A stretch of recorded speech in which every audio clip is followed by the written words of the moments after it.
Hi,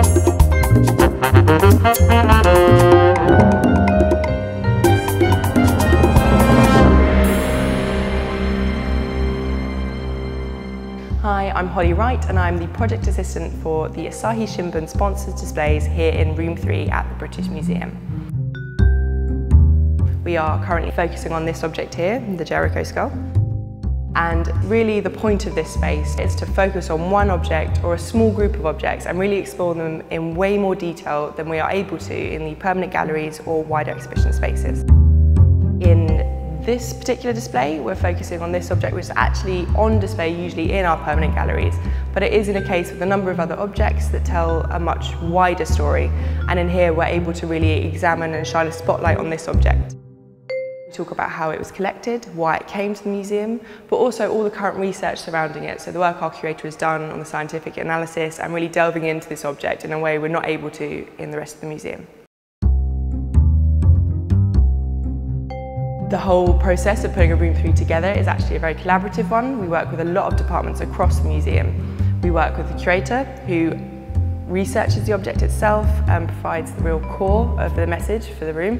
We work with interpretation, who works closely with that research, and they help convey it in an engaging and exciting way to the public. We have our designers, both 3D and 2D, who help create the space and make it an easy place to walk around, to enjoy and to experience these messages, and 2D design these beautiful panels that help engage visitors as soon as they walk in.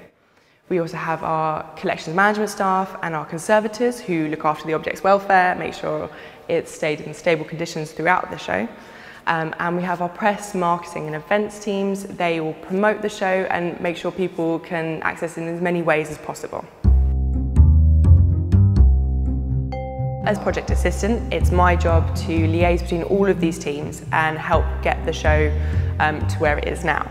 So initially, we have a proposal from the curator. Now this is just their idea and it's what they want to do with the object, it's why they think the object is important, and it's the key themes and objectives that they want to explore throughout the show. Then our interpretation officer will work with the curator to try and work out how we get these key objectives communicated to the public. And these can be quite big ideas, so we're talking about prehistory in this show, and this can be quite a difficult thing to phrase in a way that isn't too difficult or is too long and complicated for just one panel. So there's a whole element of developing the text, which is before we even get to the design stage. Once we get to that sort of stage where we have a rough idea of how we'd like the visitor to experience these messages and what way we'd like the visitor to walk around the room, we go to our designer who will design the space around those core messages, and we'll try and get a feel for the object and the kind of atmosphere we'd like to evoke in the room.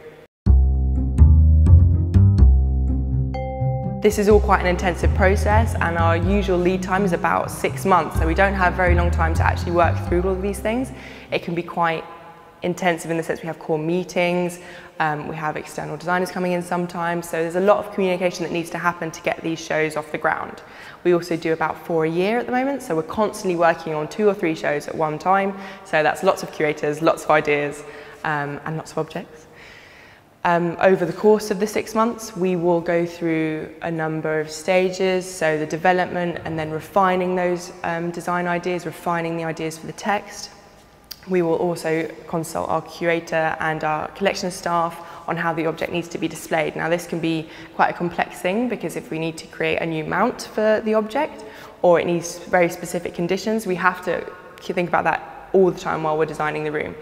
Our conservators will advise on the exact conditions needed if we need a condition case, and this is all things that will affect the design long term.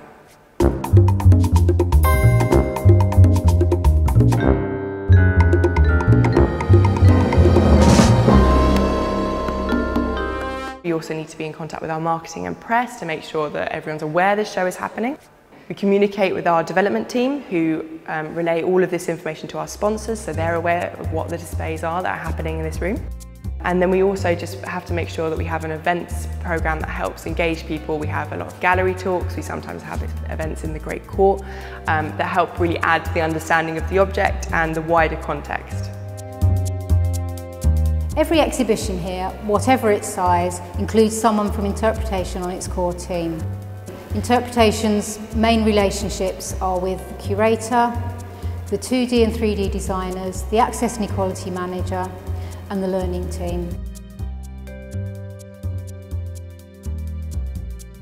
The role of interpretation is quite a complex one within an exhibition. Over the years, the interpretation team have observed, tracked and interviewed our visitors and have amassed a body of data about who they are, why they come and what they do when they're here. For this display, we had two distinct priority audiences, general adults and families. The curator became the adult guide on the panel texts, while Kathleen Kenyon, the director of the excavation where the Jericho skull was unearthed, became the family guide on separate family labels.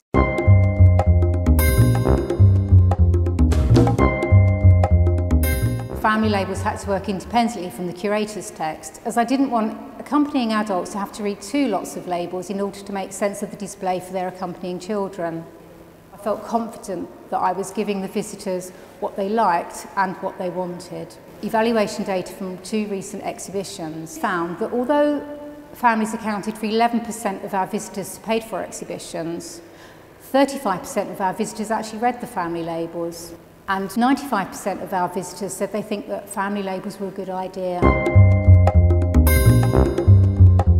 Family labels have been very finely crafted. Although they're short, they tell us exactly the same story as the panels aimed at adults. The labels themselves took lots of writing and rewriting, and we had fantastic support from the Family and Young Audiences Manager in the learning team.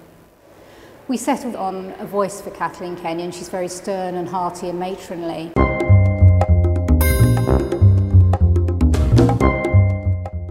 In previous evaluations, families have told us that they need as much help as we can give them in finding family labels in exhibitions. So we've got an orange stripe, an icon of Kathleen Kenyon, two really strong visual signposts to enable them to find the family labels.